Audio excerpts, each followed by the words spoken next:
contarse de dos maneras, o entrecomillado, que implica lo que el paciente dijo de la manera más textual posible, o bien puede contar el paciente, refiere, que digamos las dos formas son válidas, ¿no? En general a veces describimos con las palabras textuales porque las palabras textuales ayudan mucho a interpretar el caso y a jerarquizar. El objetivo es lo que el médico, médica observa en la consulta y mide, ¿sí? Se tratan de todos datos objetivos, que son cosas que yo no puedo, digamos, que no son derivados del relato del paciente, ¿no? Son todas cosas que observo tanto del examen físico, de los estudios complementarios, de quizás la toma de TA, el peso, digamos, todos esos valores objetivos se anotan en la O de la nota de evolución. Así como también, por ejemplo, la descripción de todas las lesiones de piel. Va en la O de la nota de evolución. Por ahí el paciente, lo que en la S de la nota de evolución vamos a decir, bueno, el paciente refiere que le apareció tal lesión hace tantos días, que lleva tanto, que de acuerdo al interrogatorio dirigido que yo tenga, quizás esa información esté toda contenida en la perdón, en la S de la nota de evolución. En la O voy a describir lo que yo veo. El A es el análisis que tiene que ver con el diagnóstico o hipótesis clínicas. Acá está, lo que está más en juego para evaluar nosotras es cómo ustedes razonaron, ¿no? Cómo ustedes jerarquizaron, cuál es el problema principal del paciente. Y tiene que ver un poco con lo que venimos viendo. Quizás eso es muy significativo para el segundo cuatrimestre, donde el paciente tiene, nosotros vamos a ver pacientes más crónicos, donde tienen multi o plurimorbilidad, entonces ahí sí va a jugarse algunas otras estrategias para saber qué importa primero, qué importa segundo. Y la P es el plan que voy a tener con el paciente. De manera organizativa, el plan se divide en varias cosas. No es que necesariamente tenemos que escribir plan diagnóstico, plan terapéutico, plan de seguimiento, plan preventivo, ¿no? Digamos, a veces es la P, donde está subdividida en todos estos aspectos. La pueden encontrar de las dos maneras. Entonces, ¿qué es el subjetivo? Acá registramos el motivo de consulta, la enfermedad actual, pero desde la perspectiva del paciente, no solamente acá incluye los síntomas, sino también aquellos vivencias, temores y expectativas. Lo interesante de la nota de evolución es que podemos recuperar el padecimiento del paciente, ¿sí? Incluye los síntomas principales, los antecedentes relatados por el paciente en esta instancia, o bien una actualización de antecedentes familiares, porque por supuesto uno hace una historia clínica y completa todos esos datos personales y un montón de datos que va recopilando, pero eso es dinámico en la vida de las personas, ¿no? Y de vez en cuando iremos actualizando esa información. Y esa información se actualiza en las notas de la O de evolución. Si, por ejemplo, el paciente o la paciente nos dice que está en una separación vincular de su pareja, quizás sea padre o madre de hijos, hijas, y eso sea importante a la hora de definir cuál es el motivo de consulta y todas estas cuestiones, quizás hasta la S es un momento de actualizar el familiograma, porque es lo que me está contando el paciente, ¿no?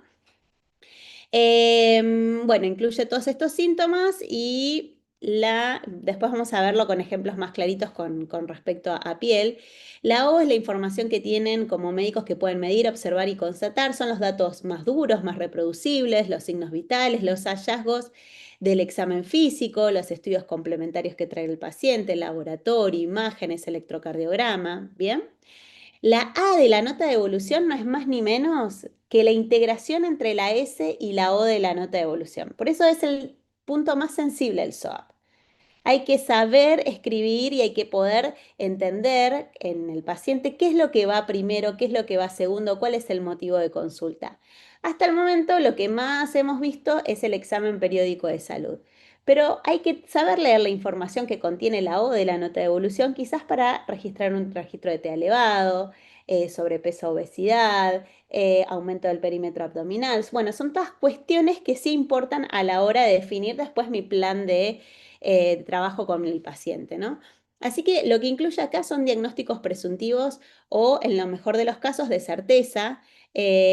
Quizás también incluye algo que es muy importante, que lo vamos a retomar el segundo cuatrimestre, que es el nivel de control de los problemas crónicos, ¿no? Si el paciente es adherente o no al tratamiento, si el paciente está bien o mal controlado, si el paciente cumple metas o no cumple metas. Bueno, son todos aspectos que también van en la A de la nota de evolución, porque imagínense, yo tengo a mi paciente, me trae todos los laboratorios de su diabetes, me trae todos los estudios complementarios, y en la A solamente diabetes, diabetes tipo 2 quizás, no, me quedo sin un montón de información. ¿El paciente cumple metas, no cumple metas? ¿Cómo están esos valores? Entonces, la interpretación de todo ese contexto del paciente va en la A de la nota de evolución. Entonces, es un desafío muy grande poder interpretar qué es lo que va en esa A. Y ahí está nosotros, en sexto año de la carrera, muchas de las cosas ustedes ya las pueden ir respondiendo y vamos a ir trabajando de manera progresiva con problemas puntuales. Y, por ejemplo, en contexto del examen periódico de salud, seguramente la mayoría de las A de nota de evolución va a ser a la primera apreciación diagnóstica o el primer análisis es control de salud, control periódico de salud o examen periódico de salud. Bien, ¿qué más? El plan es el camino a seguir, que debe ser integral desde nuestra perspectiva, por supuesto, en la medida de lo posible. em, Mediante un proceso de toma de decisiones compartidas, es decir, tiene que estar consensuado con el paciente para garantizar adherencia. Les decía anteriormente, usualmente nosotros, y ustedes están como muy habituados a escribirlo de manera muy segmentaria, el plan diagnóstico, terapéutico, educativo, de seguimiento. Bueno, puede pasar de que el plan esté todo junto, digo, y está bien también. Nosotros a veces para los exámenes preguntamos mucho. La construcción del SOAP forma parte de la segunda parte del examen. Vieron que hay el escrito se divide en el choice y en los casos clínicos. En los casos clínicos les pedimos la construcción de alguna parte del SOAP.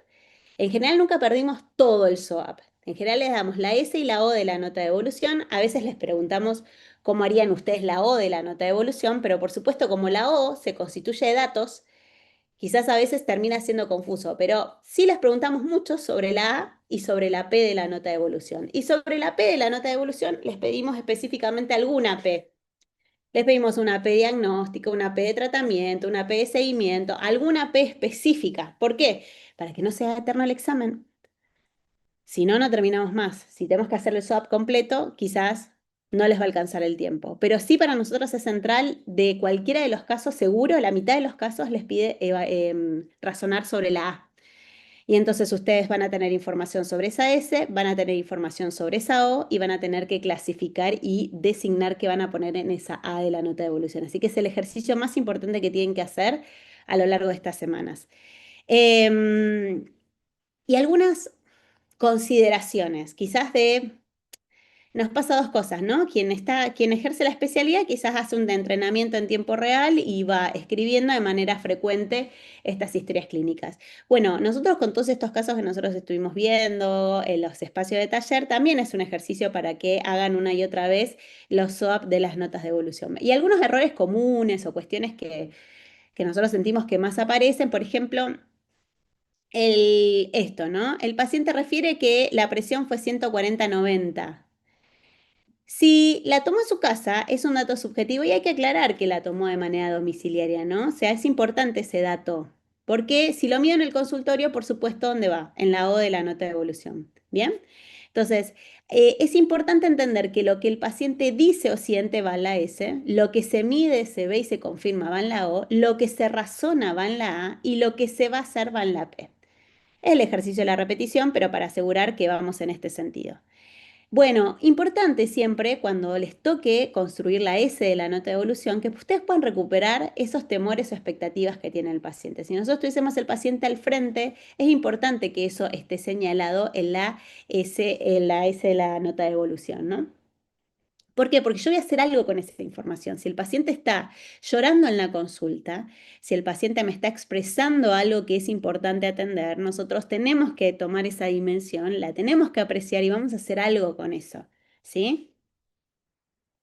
Bien, y una de las últimas cosas es, no hace falta que en la O de la nota de evolución, nosotros esto ya lo habíamos visto, pero forma parte de este apartado que tenemos en el Rubinstein, que es el examen físico en la paciente, en la persona sintomática, ¿no? La persona sana no necesariamente tiene que tener un examen físico de pies a cabezas, porque recuerden que no está justificado, que no tiene ningún tipo de evidencia, que yo tenía más chance de encontrar falsos positivos, ¿no? Ah, entonces no toco al paciente. No, nadie está diciendo eso, pero nosotros vamos a pesar, medir, tomar la TA, seguramente vamos a hacer una evaluación de piel en general, seguramente si son adolescentes vamos a hacer un examen de columna. Yo tengo una manera de poder apreciar, pero si el paciente no trae ninguna cuestión abdominal ni nada, ¿para qué voy a hacer un examen físico abdominal tal como lo conocemos en la sala de internación, ¿no? Eso es lo que quiero, es que pensemos que esta es la práctica ambulatoria. Si no, vuelvo a la pregunta que teníamos en la primera, segunda clase. ¿Cuánto nos dura esto? 800 años, ¿no? Para terminar el paciente. Entonces, es importante que ustedes entiendan que muchas veces van a encontrar o que tienen la información que tiene que tener. A veces tiene datos positivos, a veces tiene datos positivos y quizás descriptivos, pero no negativos, ¿no? La TA y el peso, la talla, el índice de masa corporal, el perímetro abdominal, son datos que los voy a tener siempre, porque son datos con los cuales yo además tengo que vincular con ese contexto de paciente, ¿no? Por más que estén normales, los tengo que escribir. Bien. Pero, ¿Preguntas? pregunta, Sí. no habíamos visto que en la O lo que podíamos hacer era, si no hablaba de que le había, así, y si no le había hecho un examen de respiratorio, podíamos poner que los exámenes respiratorios sin particularidades, como que asumíamos que estaba bien. ¿Eso está bien? ¿Se puede hacer así? A ver, depende mucho del motivo de consulta del paciente, ¿sí? Por supuesto que si vos haces una valoración cardiovascular, que es lo que uno suele hacer junto con la toma de TA, va a escribir R1, R2 en 4 focos, silencios sin presión libres, pulsos periféricos presentes y simétricos, que es lo que hace en general. Si uno quisiera hacer una auscultación, porque quizás una auscultación respiratoria, porque es un dato que quiero agregar, bueno, puede pasar, digamos, puede pasar que ustedes lo encuentren. Entonces van a poner buena entrada y bilateral, sin ruidos agregados, silencios no hay, perfecto, listo, no hay, encuentro, no encuentro, punto. Sí, por supuesto, nuestro motivo de consulta es un motivo de consulta en el que, digamos, media algún síntoma, ni hablar que voy directo a eso, ¿bien? No voy a estar haciendo, si el paciente, por ejemplo, es un paciente fumador que está tosiendo hace 2 semanas, que dice que capaz que tuvo fiebre.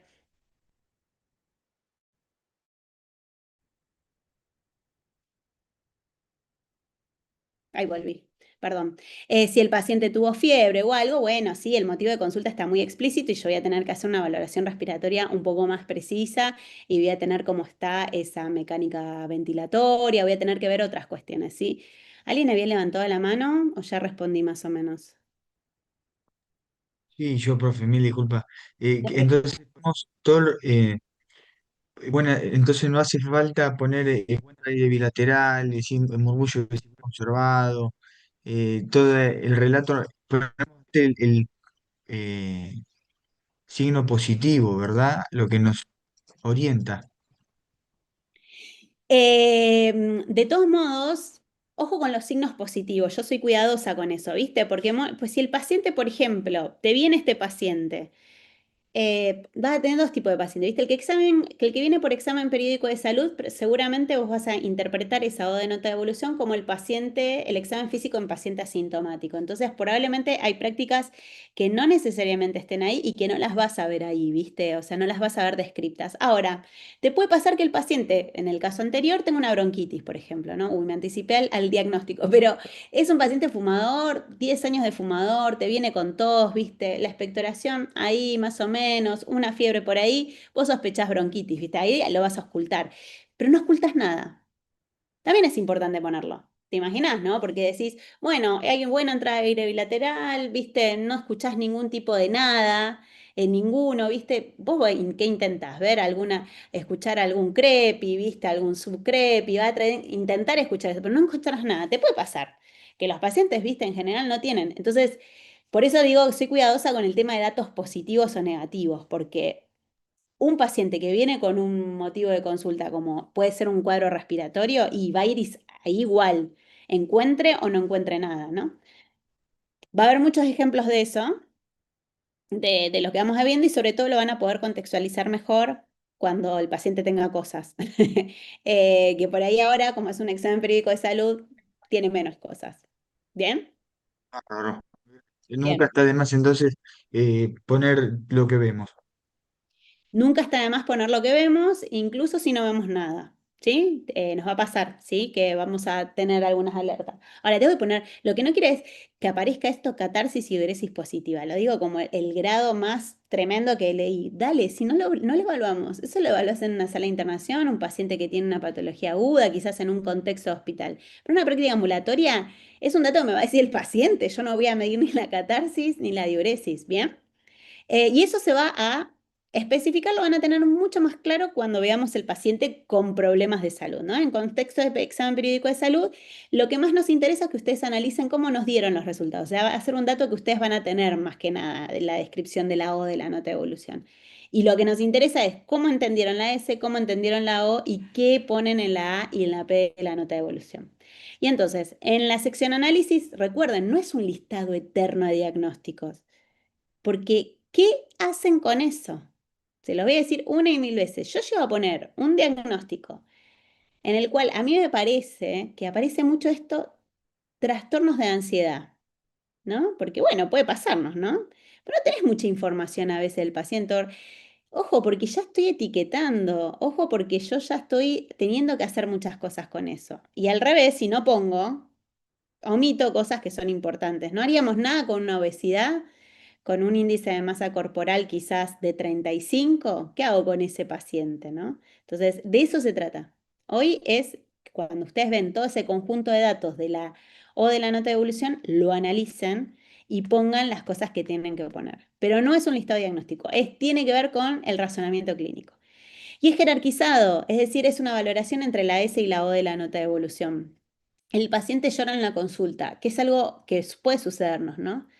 Y bueno, el paciente que llora en la consulta es algo que quizás aparezca más en la S de la nota de evolución, ¿no? Porque bueno, está quizás haciendo un relato, me está contando, bueno, ¿qué hago con eso? Bueno, eso tendrá que cotejarse con otras cosas también, ¿no? Con un examen, con un interrogatorio, perdón, o con una entrevista un poco más ampliada. Bien. Y la P, tienen que ser específicos, digamos, en los planes terapéuticos y especificar los plazos. Esto capaz que todavía no hemos visto muchos problemas de salud para indicar fármacos, pero este es un ejercicio central. Vamos a pedir mucho que sepan recetar, que sepan indicar de manera correcta esa medicación. No es la fortaleza de ustedes esto, ¿eh? Cuesta mucho, ojalá me equivoque, por supuesto, pero cuesta mucho una amoxicilina 500 miligramos comprimidos por tantos días cada 8, ¿no? O sea, es una indicación médica y por supuesto de las más grandes que vamos a ver de los problemas de salud, ¿no? Pero hay algo que, por ejemplo, nos pasa en el examen de piel que no identifican, que es cuando empiezan a haber problemas. ¿Qué presentación tiene esa medicación? ¿No? Clave. Es un ungüento, es una crema, es una pastilla, es un shampoo, es una loción. Son todas presentaciones que tienen diferente farmacocinética y farmacodinamia y que a mí yo las voy a usar para una cosa o para otra. Entonces es importante que en la P terapéutica especifiquen todas estas cuestiones. Por ejemplo, acá hay un ejemplo que lo tomo específicamente de un examen que ocurrió el año pasado. Paracetamol si duele. Control luego. Les juro, ¿eh? No pongo la foto porque no da. Pero así. Y nosotros sugerimos que si ustedes, nosotros acá en el sexto año de la carrera de medicina, podamos completarlo de mucha manera mucho más precisa. El paracetamol, 500 miligramos, vía oral cada 8 horas, si presenta dolor, ¿no? Entonces, es importante la especificidad. Este es un ejemplo, pero lo vamos a ver para la medicación para los pacientes crónicos, lo vamos a ver mucho para los problemas frecuentes en salud de la mujer, digamos. Es importante que ustedes tengan mucha especificidad sobre farmacología. ¿Cómo están con fármaco? ¿Bien? Ni quiero preguntar después todo lo que dije, no quiero, no importa, pero es importante, ¿sí? Nosotros hemos visto grandes debilidades en esto, ¿sí? Y como nos parece una materia que cierra la práctica ambulatoria en el ciclo clínico, lo tomamos como muy en serio. Algo que está mal de eso y está todo mal, porque está mal la indicación, ¿bien? Y por supuesto, lo aclaro, por las dudas, porque también apareció, no marcas, aunque ustedes no lo crean. Me empecé a sacar fotos y a hacer como una imagen de todo lo que nos viene pasando. La ley de genéricos salió hace un montón ya. Pero además, vos te imaginás que, Pau, a ver, ¿cómo vamos a escribir en un examen marcas? O sea, vos podés en tu práctica profesional que vos le recomiendes al paciente, nada. Bueno, O Juan, que por ahí le pagan de algún laboratorio y te tira la marca, ¿eh? Ojo. No voy a entrar en... Ahí hay conflicto de interés. Pero bueno, en este caso, que nosotros no lo deberíamos de tener, lo que sucede es esto, ¿no? Como, bueno, nosotros lo que tenemos que lograr es que ustedes puedan hacer una buena prescripción, aunque sea en esta instancia de examen, aunque sea, porque es la forma de armar esa competencia, el saber hacer, ¿bien? Entonces, de esta manera nosotros terminamos el SOAP, con estas pequeñas recomendaciones que siempre las voy recuperando de quizás más las debilidades, ¿no? Pero son cosas que se ensayan y se practican. Traten de hacer un ejercicio permanente sobre eso. Y en los exámenes en general se van a encontrar con un caso clínico que tiene completa la S, que tiene completa la O de la nota de evolución, y lo que nos gusta es saber cómo construyen esa A y esa P. Y por ahí les pedimos a veces que hagan la P del problema principal que ustedes eligieron, seleccionaron o razonaron. ¿Por qué? Porque es clave eso. Muchas veces escriben una A y cualquier P. Entonces, claro, si vos decís, este es tu problema principal, esto es lo que con tu paciente vas a trabajar en primera instancia, es lo que más tiene que aparecer como dentro del plan diagnóstico, terapéutico, educacional y todo. El que menos tocamos es el educacional para el examen porque nos ahí les encanta chamullar, les consejerías de 10, pero nos interesa más el tratamiento y quizás a partir de algunos resultados que tomen algunas medidas. Entonces, si ustedes tienen una sangre oculta en materia fecal positiva porque hicieron el rastreo correcto del paciente, algo tengo que hacer con eso, ¿no? Se me va el informe dice, son por 3 de 3, 3 de 3 positivas. ¿Qué tengo que hacer? ¿Qué es lo que sigue? Videocolonoscopía. Tiro colono, y tengo que evaluar a ese paciente. Imagínense si no lo hacemos. Esa es ahí donde les decimos, está en juego el razonamiento. Porque si a ustedes se les escapa de esa lectura ese dato, estamos al horno. ¿Bien? Ujú. Bien. Hola, Juancito, gracias que me hizo el puente para avisar. Genio. Estaba re complicada. Bien, entonces, vamos a pasar al otro capítulo de esta clase que un poco acompaña el desarrollo de los talleres con ustedes, que tiene que ver con piel. ¿Por qué piel? Porque les diría que es de uno de los 3 motivos de consultas más frecuentes que aparecen en la práctica ambulatoria. En todo el curso de vida, desde infancias, adolescencias, mujer, adulto mayor, todos. En todos la piel es es el órgano más importante, más amplio, grande que tenemos y entonces ahí siempre estamos en contacto de, aunque sea una primera inspección, ¿bien? Y la cantidad de problemas frecuentes que vemos en la práctica ambulatoria respecto a piel son muy importantes que las tengan en cuenta. Pero todo no comienza directamente con poder identificar el problema. Y acá es clave esto. Ustedes tienen que saber identificar las lesiones elementales, primarias y secundarias.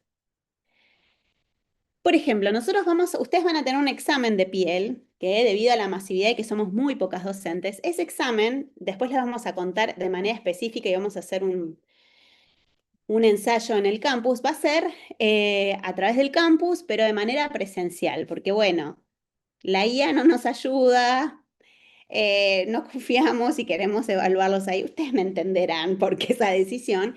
Va a ser el mismo día que rindan el examen escrito, un poquito, van a estar citados de a grupos antes y lo van a rendir en las aulas de Ramón Carrillo. ¿Vieron las de informática? Los vamos a citar, va a ser un examen que va a durar 20 minutos, no más, y se va a basar en describir lesiones. Pasó una, pasó la otra, pasó la otra, pasó la otra, y es describir lesiones. Pero es importante que ustedes entiendan que la descripción de las lesiones no tiene que ver con que si yo ya leo un impétigo en la foto, no me interesa el impétigo. El impétigo, ¿dónde iría en el SOAP? ¿En qué parte del SOAP? En la En la apreciación, ¿no? Y en la O iría la descripción de esa lesión de piel. Pero no voy a decir impétigo, ¿no? Y entonces lo que nosotros vamos a tratar de repasar una y otra vez, ¿qué pongo en la O de la nota de evolución de las lesiones de piel, ¿no? Y entonces, ¿qué observo? Primero tengo que decir si es una lesión primaria, si es una lesión secundaria, si es muy importante que la definan, es una mácula, es una pápula. Les vamos a dar orientaciones, 2 orientaciones importantes. Uno, el tamaño, porque para ustedes es clave, ¿no? definir una mácula de una mancha, cuando las dos tienen la misma característica, ¿cuál es la gran diferencia?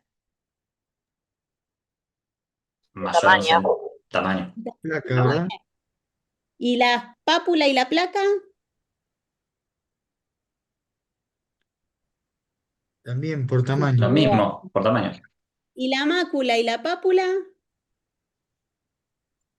Si El se eleva relieve. respecto a la piel. Por el Lo relieve. Exactamente, por lo palpable. Entonces, todas esas pequeñas cosas, porque si no, no lo van a poder nunca descifrar, van a ser los pequeños datos que ustedes se van a encontrar, ¿sí? Para orientar estas cosas. Pero aún así, es muy importante que las sepan describir de manera lo más completa posible. Ustedes ya están trabajando con esto, nosotros ya tenemos, son de las ustedes tienen los videos, ¿no? Acá en el campus, en donde la idea es que esa información es la que nosotros tomamos, hace muchos años fue grabado eso y es lo esencial. Que sepan describir lesiones elementales de piel. A veces no alcanza con que sepan un impétigo, ¿sí? Pero si ustedes no pueden definir una lesión costrosa y definir si es primaria o secundaria, estamos en un lío. Porque lo más importante a veces es tratar de entender de qué tipo de lesión se trata para después tomar decisiones y quizás hacer apreciaciones diagnósticas. Entonces, lo más importante de la piel en este caso es entender que la semiología de la piel va a comenzar como siempre, con la historia clínica de los pacientes, ¿no? Pues yo tengo que saber la evolución, las características, qué le pasó al paciente, si eso produce dolor, si hubo un factor desencadenante, si hubo un factor que empeore, si hubo un factor que mejoró, si ha recibido algún tratamiento. Muchas de las lesiones infecciosas, sobre todo capaz que alguna cremita, vieron que acá, eso, van a la farmacia, se compran y quizás hay algo previo y eso para nosotros es fundamental en lesiones de piel. Antecedentes familiares, porque quizás hay alguna posibilidad de alguna enfermedad hereditaria, antecedentes personales, todo, ¿sí? Enfermedades, tratamientos, cronicidad, alergias, ¿sí? Me interesa todo. Y es muy importante la exploración, ¿no? Esa famosa inspección es muy importante porque me permite describir detalladamente las lesiones que se presentan. Ahí está el número de lesiones, la distribución en el cuerpo, si se agrupan o no se agrupan, porque bueno, no es lo mismo una vesícula que una ampolla. Y entonces si sabemos que las vesículas cuando se agrupan entre sí, digamos, generan ampollas, es importante saber esa distribución. Y a veces conviven esos tipos de lesiones, ¿eh? En cada lesión describir el tamaño de la lesión, el color, forma, bordes, si son netos o no son netos, si el contorno es regular, si la superficie es lisa o áspera, si está cubierta por costras, escamas, cómo es su consistencia, si la base está o no infiltrada. Y la exploración general es muy, muy importante, por favor no lo olviden, disculpen mi perrito. No, Calita,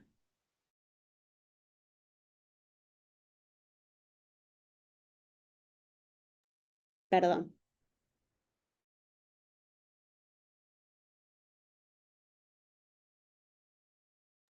Bien, entonces, perdón, cosas que pasan por dar clases aquí. Esperen que me fui. Ay. Entonces, esta es la exploración. Si uno tuviese, amo la IA para hacer estas cosas porque yo tenía esto en muchos gráficos, pero esto me parece una de las tablas más lindas. Si quieren, se las dejo a esta tabla en el campus, que es simplemente una plantilla que nos habla de cuáles son los aspectos más trascendentales de la semiología de piel, ¿no? Entendiendo que es el órgano más grande que cubre la superficie corporal, que participa de un montón de funciones importantes. Es importante conocer la estructura de la piel cuando estoy hablando de dermis, cuando estoy hablando de epidermis, cuáles son las células que intervienen, porque la enorme composición celular de la piel me va a mí permitir identificar muchas de las cuestiones importantes. Bueno, ¿qué hago con la anamnesis? Como dijimos, nosotros vamos a hacer un recorrido de la historia clínica, vamos a observar, preguntar, indagar, si ocurriese, por ejemplo, en contexto de una erupción, cuándo comenzó, si continúa o es intermitente, los síntomas que son predominantes. El examen físico, ¿no? El examen físico que es fundamentalmente mirar, examinar, inspeccionar y al mismo tiempo palpación. Es muy importante la palpación. Ustedes saben que está descrito en la literatura el peor tumor, peor, es terrible el tumor que tenemos conocido es el melanoma invasor. Es tremendo. No se nos puede escapar un melanoma. Casi nunca. Además tiene características tan particulares que es muy importante que nosotros tengamos herramientas para poder identificar simplemente una lesión benigna de una lesión maligna. Capaz que no le podemos dar nombre y apellido, pero si en la A de la nota de evolución no puedo describir que eso es una lesión atípica o es una lesión que me está generando ruido, no hago nada en la P de la nota de evolución y dejo que ese paciente evolucione libre. Bueno, la palpación, la fijación, la profundidad, uno cuando palpa puede detectar levemente profundidad, humedad, untuosidad, turgor, turgencia, elasticidad, ¿no? Y ni hablar de los colores, ¿no? Si son melanocíticos o si no son melanocíticos, qué tipo de pigmento. Después generalmente si está acompañado o no de ictericia, ¿no? Entonces ahí es muy importante este cuadro para entender que mirar, observar la semiología de piel es muy importante.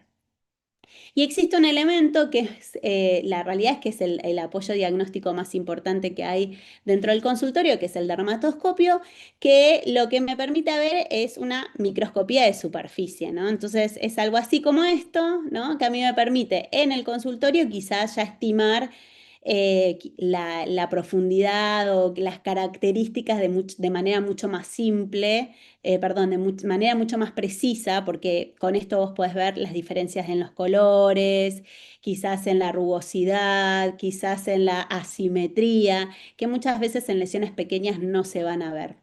Y bueno, ante cualquier lesión pigmentada o no pigmentada es cuando se recomienda el uso del dermatoscopio en el consultorio.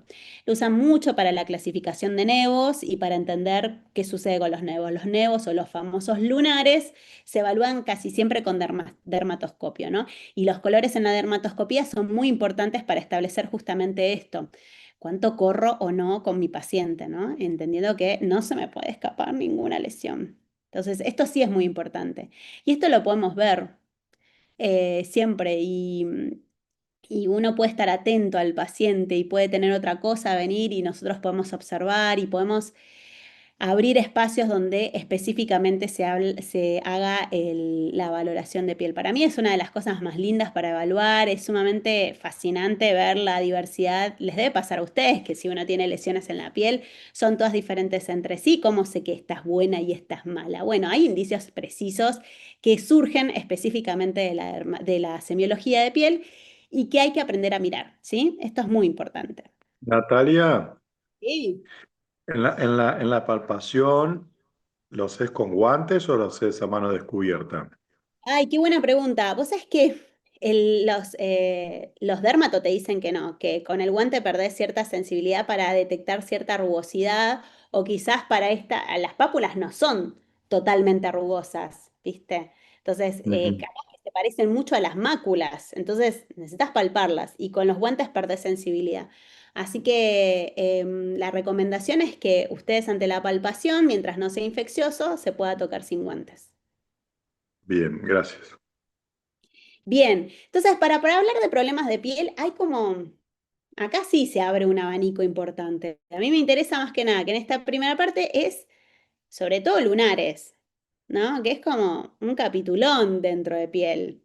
Después tenemos todas las infecciosas que incluso les digo que hay actualizaciones que estamos trabajando este año, porque son las guías de práctica clínicas que bajo consenso de expertos que se lanzaron el año pasado muy a fin de año, así que está muy bueno que todos ustedes actualicen esta información y que tengan en cuenta cuáles son las nuevas líneas de tratamiento de los problemas infecciosos, sobre todo porque había mucha discusión sobre los tratamientos antibióticos de alguno de ellos. Entonces está muy bueno que nos podamos actualizar.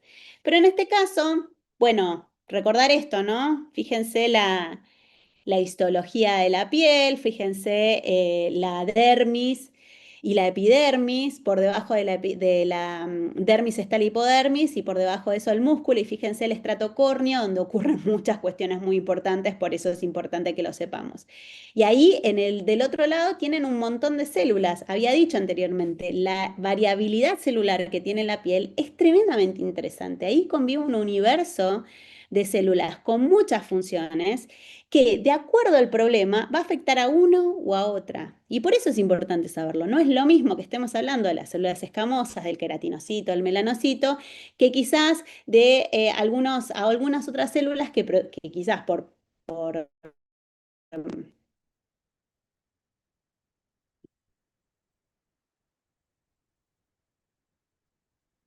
volví, perdón, que quizás por otras cuestiones están siendo quizás afectadas y de esta manera puede producir otro tipo de síntomas, ¿no? Por eso es importante que siempre recordemos todo lo que podemos evaluar dentro de la inspección de la piel. Bien. Y entonces, de los problemas de piel, pueden tener diferente origen, pueden afectar la piel y tejidos blandos, que son las que con mayor frecuencia se consulta en la práctica ambulatoria, pueden llegar a provocar complicaciones locales o sistémicas según la gravedad y de acuerdo a su extensión, también puede afectar tejido celular subcutáneo, fascias y musculoesqueléticos. Incluso digo, el melanoma puede llegar muy lejos. Bueno, los nevos, insisto, capitulón de piel. Amo mirar nevos. Es un embole, ya lo sé, pero es una cosa que ya cuando ves eh, una, dos, tres, cuatro y ves un nevo atípico, algo que no te gustó, ya no te olvidas más. Muy importante que hagamos esto. Bueno, ¿qué son estos nevos atípicos, no? En general estas son hiperpigmentaciones que ustedes van a encontrar en piel. Los nevos atípicos suelen tener otro tamaño, en general son de mayor tamaño, son levemente asimétricas. Yo voy juntando datos mientras estoy haciendo la evaluación. Yo no sé qué tiene el paciente, pero a veces no nos gusta, ¿no? Fijémonos acá, nosotros acá se utiliza una regla mnemotécnica de A, B, C, D y E, en el cual si ustedes lo aprenden de esta manera no se van a olvidar de ningún aspecto y también les permite ser ordenado. Eso me parece muy importante, ¿no? Yo no me tengo que olvidar de describirlo. ¿Qué es lo que tengo que describir en la O de la nota de evolución para no olvidarme de nada? Bueno, es una regla muy básica. Pero uno es la simetría o asimetría que tengan las lesiones, otro es el borde, otro es el color, el diámetro y la evolución quizás, que eso lo voy a cotejar también con lo que me diga el paciente, ¿no? Seguramente es un dato o que surja de mi propio seguimiento o que surja del relato del paciente. Pero fíjense, ¿ven mi flechita acá? Sí. Bueno, fíjense, ¿no? Si yo divido la lesión en 4 cuadrantes, ¿no? La divido en 4. Los 4 cuadrantes son diferentes entre sí, ¿verdad? Diferentes si yo hago esa división imaginaria, por decirles de alguna manera. Entonces, cuando eso ya no coincide, ya estoy hablando de una simetría, ¿no? Ya estoy hablando de bordes difusos, ¿no? De la misma lógica. Yo hago esta línea, cruzo y digo, che, estos cuadrantes no comparten nada entre sí. Bueno, esas son cosas que me van generando. Fíjense acá como el cambio de la coloración. Yo acá no voy a poder decir esto es un melanoma, pero sí estas coloraciones tan difusas me dan para pensar, ¿no? O sea, por lo menos es un signo que yo tengo que considerar a tener en cuenta. Esta que es muy mala, porque bueno, acá no se ve muy bien, pero estas suelen ser muy malas cuando convive ese color negro parduzco, y además te está diciendo que son más de 6 milímetros, bueno, ya menos me va gustando, ¿sí? Entonces, esta evaluación que está pensada en diferenciar los nevos típicos, que son los lunares que tenemos todos y todas, de los atípicos, ¿bien? Y entonces, ¿qué tengo que evaluar como en este contexto de estas lesiones, no? Es importante evaluar la benigna de la maligna, la historia clínica es fundamental. Una de las cuestiones fundamentales es que el melanoma está habitualmente originado en la piel que está expuesta a la luz solar. Cara, brazos, cuello, pecho, ¿sí? Son los lugares con mayor frecuencia. Esto no significa, y espalda, perdón. Esto no significa que quizás pueda aparecer en otros lados. Es más raro. Pero bueno, es la primera causa. Esto incluye la piel de brazos, ¿no? El melanoma puede formarse también en los ojos y en otras ocasiones puede aparecer en el interior del cuerpo, como la nariz o la garganta, mucho más atípico y en general asociada con algunas enfermedades autoinmunes. Lastimosamente no se sabe la causa específica de melanomas, pero sí se sabe su relación directa con la luz ultravioleta, ¿no? Y entonces, por supuesto, el uso de lámparas, tomar sol y, bueno, digamos, todas estas cuestiones sin protección solar es un factor de riesgo importante. Se habla del fototipo de las personas. ¿Qué es el fototipo? Que es el color de la piel, ¿no? Cuanto más blanca es ese color de piel, se habla que hay menos protección de esas células y por lo tanto mayor riesgo a que exista melanoma. Y en los adultos mayores hay menos chances de que haya melanoma, pero sí que hayan otras formas de carcinoma de piel, que se llaman el vasocelular y el espinocelular, que son los dos tipos de cáncer de piel más frecuentes por encima incluso del melanoma. Y que esos en general se sacan y no pasa nada, digamos. Se hace un punch, se sacan las lesiones y no pasa nada, no tienen consecuencias, no son invasivos como se lo reconoce al melanoma, ¿no? Em, Fíjense esto, ¿no? Lo evalúo, lo miro, digo, bueno, este es un neo, me quedo tranquila y sí, bueno, mide hasta 5 milímetros, son simétricos, tiene contornos regulares, es plano o levemente elevado, es de un solo color, es uniforme, está en cualquier parte de la piel, hay un número variable, hay un neón compuesto intradérmico, es decir, que en realidad cuando lo palpo no tiene mayores, digamos, profundidad, no estoy palpando nada diferente y de manera histológica no hay atipías nucleares si yo mandara a hacer una revisión de todos los nevos. Bueno, todo lo demás de los atípicos o displásicos, fíjense que ya tiene una histoarquitectura un poco más desordenada y tiene una irregularidad en el núcleo de las células. Entonces es importante, además de lo demás, ¿no? Asimetría mayor, contorno irregular, elevación central sobre la mancha plana en forma de huevo frito, coloración variable y se asientan sobre piel cubierta y habitualmente hay antecedentes familiares de melanoma. Bueno, y fíjense, si no son melanoma, es un vasocelular y un espinocelular, recontra frecuentes. Los adultos mayores tienen un montón de estas lesiones, espinocelulares y vasocelulares, ¿sí? Por ejemplo, el espinocelular puede tener esta lesión que es una queratosis actínica, que se la ve mucho en los puentes de la nariz de los pacientes. Presten atención a los adultos mayores, van a ver que es muy frecuente. Y a veces está acompañado de un nódulo que es rojo y firme, y yo lo toco y es levemente duro. Eh, la realidad es que tiene un color, no tiene un color negro parduzco como podría llegar a tenerlo el melanoma, pero se le reconoce que algunos melanocitos ahí están muy activos y les genera un color un poquito diferente y por eso tiene esa asimetría. Básicamente yo lo voy a mandar a evaluar porque, insisto, si yo corto en 4 cuadrantes, tiene asimetría, tiene bordes irregulares, quizás tiene mayor de 6 centímetros, 6 milímetros, perdón, me asusta. Digo, no sé si me asusta, lo que hace es me activa para el próximo paso. ¿Bien? Y en el caso del carcinoma vasocelular aparece más como una pápula perlada y traslúcida que tiene bordes elevados, y se le reconoce que por debajo hay como telangiectasias que pueden estar acompañando. A veces sí, a veces no. Pero yo así como lo veo, si yo pongo esta imagen, exactamente esta imagen en el examen, no se manden con carcinoma vasocelular. Porque acá lo que estamos buscando es que ustedes la describan a la lesión, ¿bien? ¿Por qué? Porque el diagnóstico es histológico. Yo eso lo voy a mandar a analizar y voy a tener un resultado histopatológico cómo están esas células, porque esas células en general son atípicas, ¿verdad? Entonces, si bien yo sé que sacando la lesión no pasa nada, en general tengo que saber cuál es el origen, porque sobre todo lo que no se me tiene que escapar es el melanoma. ¿Bien? Y acá está bien, otra vez, melanoma es el más agresivo, fíjense respecto a la simetría, bordes, color, diámetro y la evolución es mucho más tórpida. Che, este paciente el año pasado no tenía estas lesiones así. Bien, entonces hay varios tipos de células, hay varios tipos de melanomas, no es necesario que sepamos toda la clasificación, sí es importante que ustedes sepan estas tres, que está el vaso celular, que está el espinocelular y que está el melanoma. Bien, hasta acá. Profe, una entonces Bien, podría ser una primaria y la típico sería secundaria, ¿o No no? hablé no, no, no, no, no son lesiones que se caracterizan por ser o primarias o secundarias.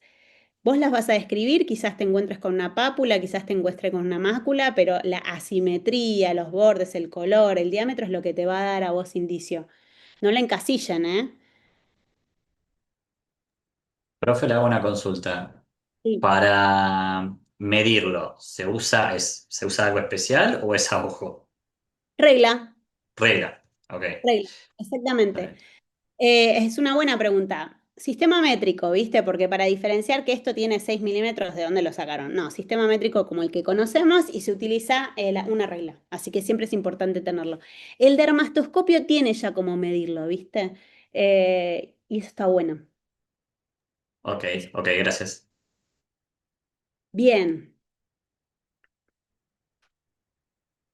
Y un poquito de esto, si bien ustedes esto sí lo van a profundizar bastante em, en los talleres, me parecía interesante como poner en común, insisto, cuál es el razonamiento en relación al SOAP, qué cosas nos interesan de la S, de la O, de la A y de la P.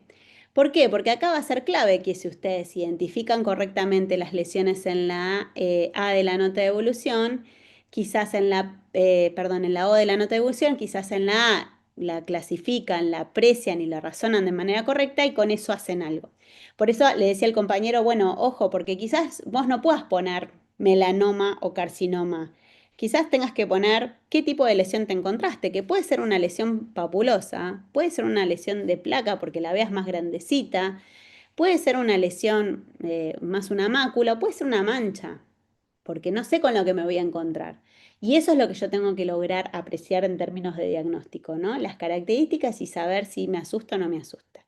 ¿Y qué le pasa a las infecciosas? Bueno, tienen otras características y acá sí es importante hacer todo el recorrido, digamos, como la historia natural de las infecciones de piel, ¿no? ¿Por qué? Porque primero son tremendamente frecuentes y además porque dependen de aspectos que siempre valoramos en el consultorio, el estado inmunológico, las comorbilidades, si son pacientes crónicos, incluso nuestra próxima clase va a ser pie diabético porque es el tema de piel en un paciente con una cronicidad como la diabetes, ¿no? Si tiene insuficiencia vascular periférica, entre otras cuestiones, historia de mordeduras de animales, traumatismos, antecedentes a viajes y exposición a tratamientos previos, muy importante. En general, las infecciones de piel y partes blandas se llevan esta clasificación, que es la más histórica y que es la mejor consensuada. Pueden encontrar alguna otra, ¿eh? Pero en general, ustedes van a saber que las infecciones de piel se clasifican en no supuradas, y ahí tenemos las tres estrellas de estas infecciones, que son la erisipela, la celulitis y el impétigo. Tremendamente frecuentes, muy frecuentes. Incluso la celulitis y la erisipela tienen características bastante particulares que están muy presentes en los pacientes crónicos. Y después hay un montón digamos, de motivos de consulta que tiene que ver con la supuración, con lesiones supuradas, y ahí está la foliculitis, el forúnculo, el carbunco y el absceso. Por supuesto, la foliculitis y el forúnculo son las vedettes de este grupo, son muy frecuentes, y además tienen algo que en el último tiempo estuvieron como molestando mucho porque presentan bastante resistencia antimicrobiana, digamos, no son fáciles de curar y hay que hacer tratamientos muchísimos más prolongados. Entonces, esto a grandes rasgos, ¿no? Entonces, si uno pensara, bueno, yo tengo al frente un paciente que tiene una lesión, una infección de piel o partes blandas no superativa, bueno, en principio voy a estar pensando en dos cosas, o en la erisipela o el impétigo. Ahí ya como empezamos. Ahora vamos a ver la celulitis también. Pero la erisipela usted la tienen que saber describir. Espero que sea más un... No sé si ya lo vieron a erisipela. ¿Sí? Más o menos. Bueno, Sí, Todavía no lo algo. vimos. Sí, lo de los Sí, lunes lo sí. vimos, profe. bien, Sí. bien, bien.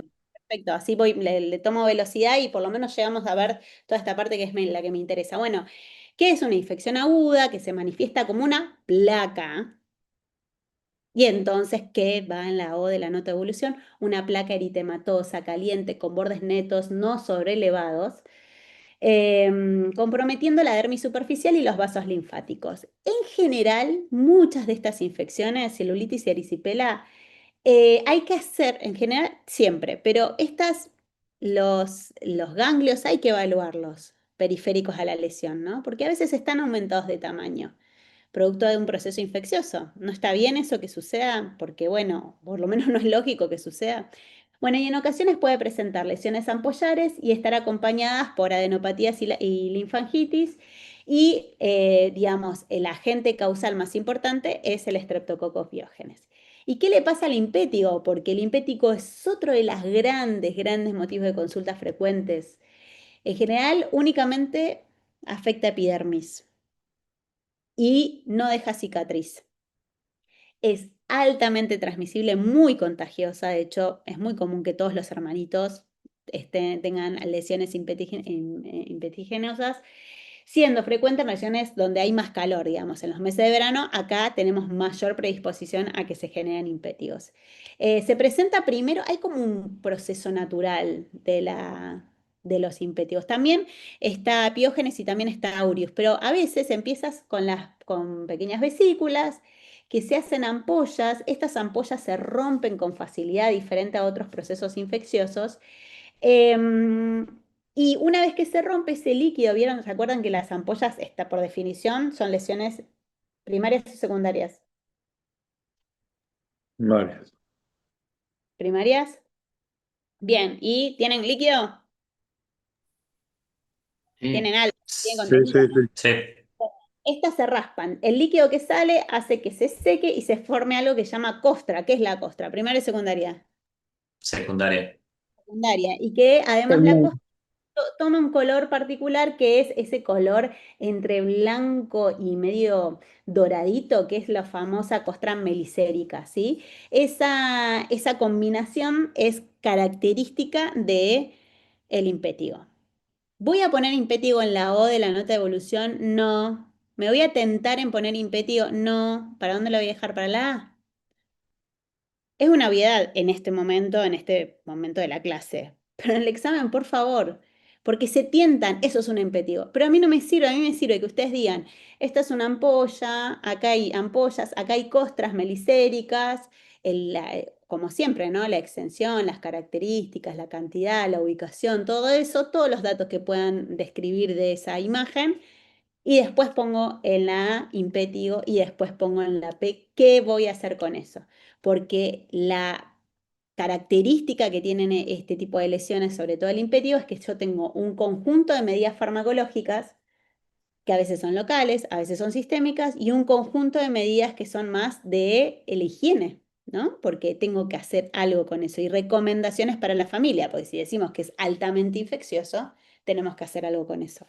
Entonces, Nati, en la O yo voy a describir la lesión que estoy observando. Y en la A Sí. voy a poner el nombre y el apellido de esa lesión, por así decirlo.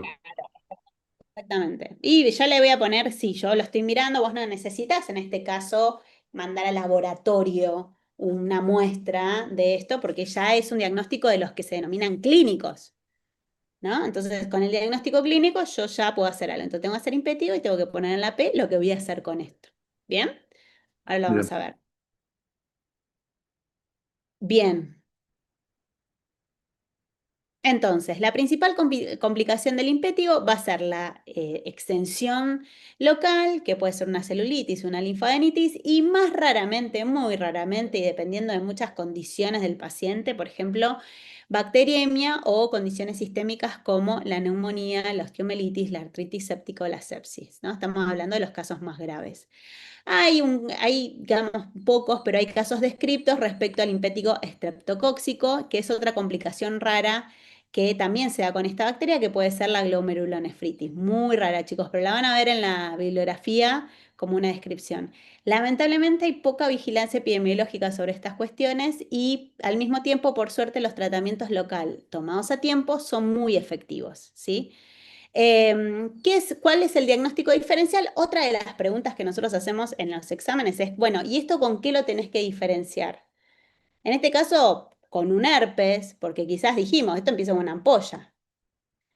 Y el herpes comienza con vesículas y cuando se juntan y confluyen pueden dar ampollas, entonces puede pasar de que lo tengamos que diferenciar.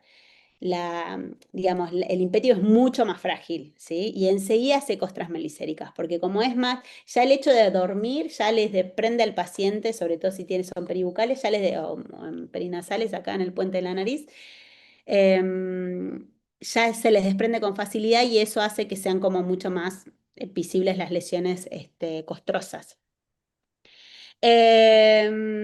Bien, bueno, y lesiones que sean más extensas si son inmunosuprimidos, ¿no? ¿Qué le pasa a la erisipela? Su inicio es brusco, la placa es una placa eritematosa, roja, caliente, brillante. Eso es una de las características más fuertes de la erisipela, indurada y muchas veces dolorosas, ¿no? Y en general presenta bordes bien definidos y ligeramente elevados, ¿no? También es una bacteria, estas bacterias no son buenas y encima hay condiciones preexistentes en los pacientes, lo que puede llegar a pasar es que se compliquen, por eso hay que tratarlas siempre. No voy a hacer conducta expectante, ni con impétigo, ni con celulitis, ni con la erisipela, ¿bien? Sobre todo que son bacterias intensas. Bueno, algunos diagnósticos diferenciales con la erisipela y bueno, puede ser una dermatitis de contacto, quemaduras o celulitis, su gran, digamos, parecido es con la celulitis y el tratamiento es en general para erisipela siempre, digamos, sistémico, ¿no? Bueno, y la celulitis tiene como, es muy parecida a la erisipela, pero la particularidad es que cuando ingresa la bacteria, y sobre todo aureus, más que piógenes, tiene como la posibilidad de afectar tejido celular subcutáneo, digamos, más profundo a donde llega, ¿no? Tiene límites menos definidos y a veces puede estar asociado no con un foco, con un punto de entrada, con un foco purulento, ¿bien? Cuando ustedes vean un punto de entrada, en general, esto tiende a pensar más en una celulitis. Está asociada al antecedente, vieron que había dicho antes, bueno, es importante la historia clínica del paciente, qué cosas tengo que indagar, porque está frecuentemente asociada a traumatismos a frecuencia de úlceras, heridas quirúrgicas, algunas lesiones por rascado, se rascan los pacientes, hacen microlaceraciones en la piel y eso hace el ingreso de estas bacterias. Y hay personas que tienen como más adelgazada la piel de la epidermis, los pacientes diabéticos, los pacientes añosos, en los cuales la celulitis se presenta con mayor frecuencia, ¿sí? También lo mismo, si no recibe tratamiento antibiótico, las bacterias evolucionan, evolucionan, evolucionan y ahí quedan. Bueno, acá ustedes van a ver en estas filminas que tiene un update, que significa hay tratamientos que se fueron actualizando, se fueron ajustando. ¿Por qué les quiero decir esto? Porque nosotros usamos el TRAPS, ¿se acuerdan? Nuestras guías de TRAPS que están en el campus, pero resultan insuficientes para ustedes ahora, donde hay nuevas y evolucionaron consensos de algunos aspectos. Entonces vamos a ir actualizando en los espacios de taller cuáles son los tratamientos para estas infecciones. Si coinciden, buenísimo, pero si no coinciden, sepan que vamos a tomar el tratamiento actualizado que vamos a estar subiendo con la nueva bibliografía. ¿Bien? Pero de eso es el tratamiento nomás, porque el resto es exactamente lo mismo. Bien, bueno, ¿cuáles son Una aquellos? consulta, Nati, puede ser que en personas, estoy hablando por mi abuela, con mucha obesidad y con mucha retención de líquidos en miembros inferiores genere celulitis a repetición? Sí, perdón, sí, se me cortó a mí. Sí, si una persona que tenga, bueno, que sea obesa y que aparte tenga retención de líquido en miembros inferiores, Sí. que genere celulitis a retención y es más, hay como un extravasamiento de líquido a través de las piernas. Ay, eso, digamos, depende de quién haya sido qué primero, si empezó por la celulitis o si, digamos, ese edema que vos me querés mencionar trajo la celulitis. ¿Cuál es el camino que querés? No, Tenemos la... yo creo que su insuficiencia cardíaca genera toda esa compromiso de hematoso en sus miembros inferiores y aparte la obesidad, ¿no? Bueno, cualquier punto de entrada que te permita alojar cualquier bacteria puede provocar alguno de estos, de algunas de estas lesiones, ¿viste? No tienen una relación directa, no es que todo paciente con va a tener, pero sí todo paciente que pueda tener un adelgazamiento de la epidermis, eso genera una posibilidad, un foco de ingreso, tiene susceptibilidad, sí, sin duda. Ah, Sí. bien. De hecho, fíjate acá que dice, bueno, los factores predisponentes, ¿no? Ahí la erisipela tiene obesidad, la edad, todas las crónicas, alcoholismo, inmunosupresión, linfodema, insuficiencia venosa, bueno, todas estas cuestiones forman parte de los antecedentes de las posibilidades de mayor riesgo. Y celulitis, injuria local, intertrigo, vaciamientos ganglionares, radioterapia, diabetes, obesidad coinciden. Hay Sí, algo ahí en la piel. ¿Por qué? Porque recuerden esto. No olvidemos la arquitectura de la piel, que a mí me va a permitir entender por qué que ocurren estas lesiones. Entonces, es como, para mí, es lo central para entender todo lo que viene después. Y por eso coinciden. Porque una vez que entra la bacteria puede provocar una u otra. ¿En qué lo va a diferenciar? Bueno, el tipo de lesión que va a provocar, la extensión y estas cuestiones que hemos visto, ¿no? Bien. Y después, vieron que, ¿se acuerdan que había ese grupo de las supurativas, ¿no? Que es otro motivo de consulta. Me pasó esta lesión, acá tengo pus, sale, bueno, y ahí es recontra importante la historia clínica del paciente. Nuevamente, tengo que detectar factores de riesgo. Hay factores de riesgo más o menos importantes en los pacientes y hay condiciones de vida que también están asociadas con mayor riesgo de tener esto, pero es muy común. Y en este caso, las dos diferenciaciones más importantes son la foliculitis y el forúnculo. La foliculitis en realidad es una infección que ocurre en el folículo piloso superficial, es decir, va a estar en la epidermis y tiene donde haya pelo va a haber foliculitis, digamos, mayoritariamente cuero cabelludo, glúteos, extremidades. En general, la primera instancia, como otra vez recuperando la historia natural de la foliculitis, de este problema de salud, vamos a tener pápulas o pústulas con base eritematosa. Empieza con pápulas, hay rascado, comienzan las pústulas y recuerden que las pústulas tienen contenido seropurulento, ¿no? Como estas. Entonces, es importante. Y la foliculitis no deja cicatriz. Ambas comparten que el punto de entrada es el aureus en general y por eso es tan difícil cada vez que haya aureus. Es un tema, es un problema para la inmunidad. Hay otras bacterias que están dando vueltas, es mucho menos frecuente en nuestro medio, Aureus se lleva casi todo. Y la foliculitis con tratamiento tópico, vamos joya, digamos, no es mucho más, mupirocina, ácido fusílico, 5 o 7 días y estamos bien, ¿sí? El tratamiento local puede ser con dos presentaciones, que puede ser crema o puede ser una loción, ¿bien? ¿Qué pasa con el forúnculo? No, ya acá estamos más complicados con el forúnculo. Primero que es mucho más profundo, va a generar hasta la dermis profunda. ¿Se acuerdan el gráfico de la piel y esas capas? Bueno, va a llegar a fondo el forúnculo y afecta con mayor predisposición cara, cuello, axila y glúteos, pero los episodios de forúnculo de repetición no tienen un área definida. Pueden estar en cualquier lado. ¿Y qué dice la bibliografía? Es que los pacientes que no curan su infección por aureus y que el síntoma es, digamos, el signo va a ser la aparición de estos forúnculos, tienen depositadas en las fosas nasales aureus. Y entonces, digamos, si el paciente se rasca, se toca la nariz y entonces no tiene hábitos de higiene, no completamos tratamiento antibiótico, va a ir una y otra vez volviendo, una y otra vez volviendo. Y lo que encima se asoció es que si empezamos mal con el tratamiento antibiótico, lo que generó es mayor resistencia antimicrobiana. No es pavada. El forúnculo hay que seguirlo. Es tratable y es curable, pero hay que seguirlo. Hay que asegurarnos que el paciente tenga el tratamiento completo. Y en los pacientes que tienen recidiva, tengo que considerar un tratamiento nasal con mupirocina en la nariz para eliminar esas bacterias que quedaron colonizando ese cuerpo. Porque mi problema es la colonización con aureus. ¿Bien? Yo le tengo mucho respeto al forúnculo.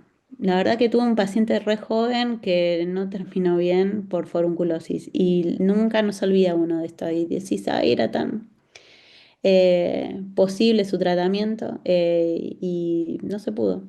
Bueno, tópico, el calor local, valorar la incisión y drenaje, esto es muy frecuente, que es muy importante el drenaje de estas lesiones, en general son altamente purulentas y a veces el drenaje puede ser suficiente para eliminar toda la lesión. Dejan cicatriz, es una cosa que incluso el paciente cuando te dice, y si vos las evaluás ya sabes que es un paciente que ha tenido forunculosis, porque son muy evidentes las cicatrices por aureus, ¿sí? Bueno, y después hay una serie de tratamientos que también vamos a actualizar, porque hoy se utilizan otras cosas, hoy se utiliza TMS, hoy utilizo otro tipo de terapéutica que está guía atención con forunculosis porque utilizamos otras cuestiones, ¿sí? Bien, eh, ya esto me parece un montón porque es micosis. Acá tenemos que hablar de micosis superficiales. Tengo que saber todas sí. Las infecciones por piel son re frecuentes. Ahí tenés las tiñas y ahí tenés las levaduras, es decir, las micosis superficiales por cándida o por Pittosporum ovale, o las que son digamos, promovidas o gestadas por los dermatofitos que te van a dar todas estas tiñas. ¿Quiénes son los dermatofitos más frecuentes? El tricofitum, el microsporum y el hiperdermophytus. ¿Se acuerdan de toda esta gente? Sí. Vale. Algunos y otros no. Bueno, es importante, recuerden, hagámonos amigos de las micosis porque los vamos a ver, son lesiones, son lesiones que tienen características particulares. Si les parece, lo que podemos hacer, porque es un montón lo que nos quedan, acá están las lesiones típicas de micosis. Si les parece, lo que podemos hacer, es un montón, lo terminamos de ver la semana próxima. Yo creo que si no, ya la semana que viene hay paro otra vez. El tema es que no llegamos con unas cosas, porque ustedes tienen la Claro, primera semana. nosotros en Comisión 2 vimos micosis ya. Sí, sí, yo sé que van bien, pero por eso voy a toda velocidad, ¿viste? Porque nada, me parece que algunas cosas ya la tienen como un poco vistas.